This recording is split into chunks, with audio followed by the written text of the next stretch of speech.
What's up, guys? Happy Sunday evening. I know the workout week is coming up ahead, so I wanted to come on here and give you a couple really great stretches to improve your front squat. And what I mean by that is a couple of the main joints that you use that require mobility in your front squat are your hips and your shoulders, the shoulder and lat area. So I'm going to give you a couple stretches using number one, our balance pad, and then number two, the floss band, okay, the physical therapy floss band. I'll link both of these below. Of course, I'm also using the mat, the 1/2 inch thick exercise mat. Always use that. So I'll link all of those below, but if you have a floss band, you can grab that now. And if you don't, you can also grab anything like a towel or a t-shirt that you can put over your head just about 2 feet wide, okay? So the first thing, if you can imagine yourself in a front squat, the position of your arms has to be here, right?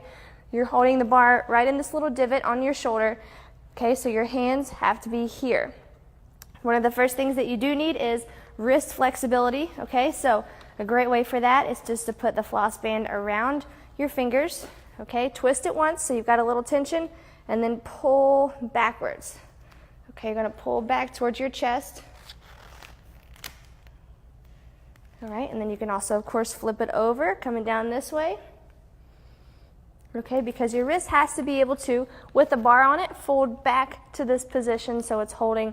Your elbows need to stay nice and high, okay? Speaking of that high elbow, some people don't understand why if they're holding the bar, they can't get their elbows up to this tabletop position. And sometimes, not always, but it's a result of a tight lat or your latissimus dorsi. Okay, this big, massive muscle across your back. So one of the best ways to do that is take this band, you're gonna loop it around your arm, pull it up overhead, keeping your chest nice and straight, okay? Chest is straight, hips are straight, and as you pull it over, you're gonna feel that stretch all down the side here. Okay, so make sure you're coming up first, and then pull over, a little bit of a forward tilt with the shoulder. All right, so from the side, I am here, up, over, slight tilt. All right, and it's gonna get that lat loosened up. You can also swing the cross stretch over your chest to get the posterior deltoid, which kind of ties into that lat area, but that'll help you get that front rack position where you're holding not down here, but here. Okay, so you have to worry less about any arm requirements. It's just sitting here in that tabletop position. So lat muscles and wrist mobility, that's number one. Number two, of course, is that lower body range of motion, the mobility. When you get down into the front squat, it's a little bit wider than normal, okay, and your hips need to be mobile, okay? They need to be comfortable in that position of a full squat down at the bottom. So I'm gonna have you put one leg, one knee down on the balance pad, and I'm gonna have you stretch that other leg out to the side, okay? As you sit back into your stretch, I want you to take your band and actually reach forward.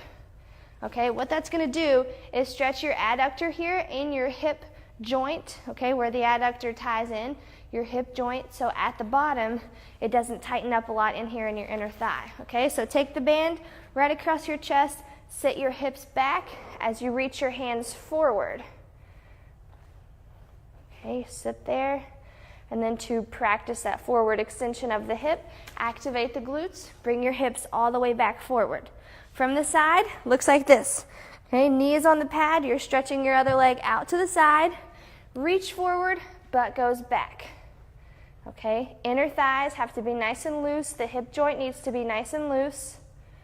Okay, the other side, switch legs, straight leg here, taking your band from the chest, reach, reach, reach out forward, okay, as you stretch your hip back and that inner thigh, it's really loosening up, okay, to have that flexibility and that range of motion to get all the way down into the squat. I want you to have comfort in the bottom of your squat versus if you're here and you're tight, your knees can start to cave in, causing, of course, possible injuries. So, what did we practice today? Just to recap, the wrist mobility of the front squat. You have to have a flexible wrist to hold that bar here on top, okay? The lat can sometimes prohibit this tabletop front rack position. So we stretch the lat up over top, reach over, fold just a little, okay, and that's gonna stretch out your lat. Last but not least, the adductor and the hip joint, okay? Bent down onto our balance pad, which if you don't have one of these, I use it all the time. I highly recommend it. It's got pretty thick cushioning. I use it sometimes for a target for like split squats, anything like that. Also, really crucial in the CrossFit world, handstand push-ups. So again, put one knee down on that, stretch the other out to the side, lean down into that half squat position and get your adductor and get your hips really good. I'm gonna link the floss band, I'm gonna link our balance pad, and of course the yoga mat, the exercise mat, so you guys can grab that as well. You guys have any questions? Lose weight's hard, still going to workout after fall challenge. Yes, we are, Denisha. Thanks for the stretching I have to do later on today. Yeah, just make sure you use these guys to get into your week, all right? I want you to come into your week ready, completely ready to start your workout week. And when you get into the week nice and mobile and flexible, your workouts are going to be so much better. Maybe you haven't worked out like you normally do over the weekend, sat around a little bit more, so let's get your body ready. If you have any questions, comment below, and I'm going to link everything I used here today in the comments below. You guys have an awesome week. I'll see you soon.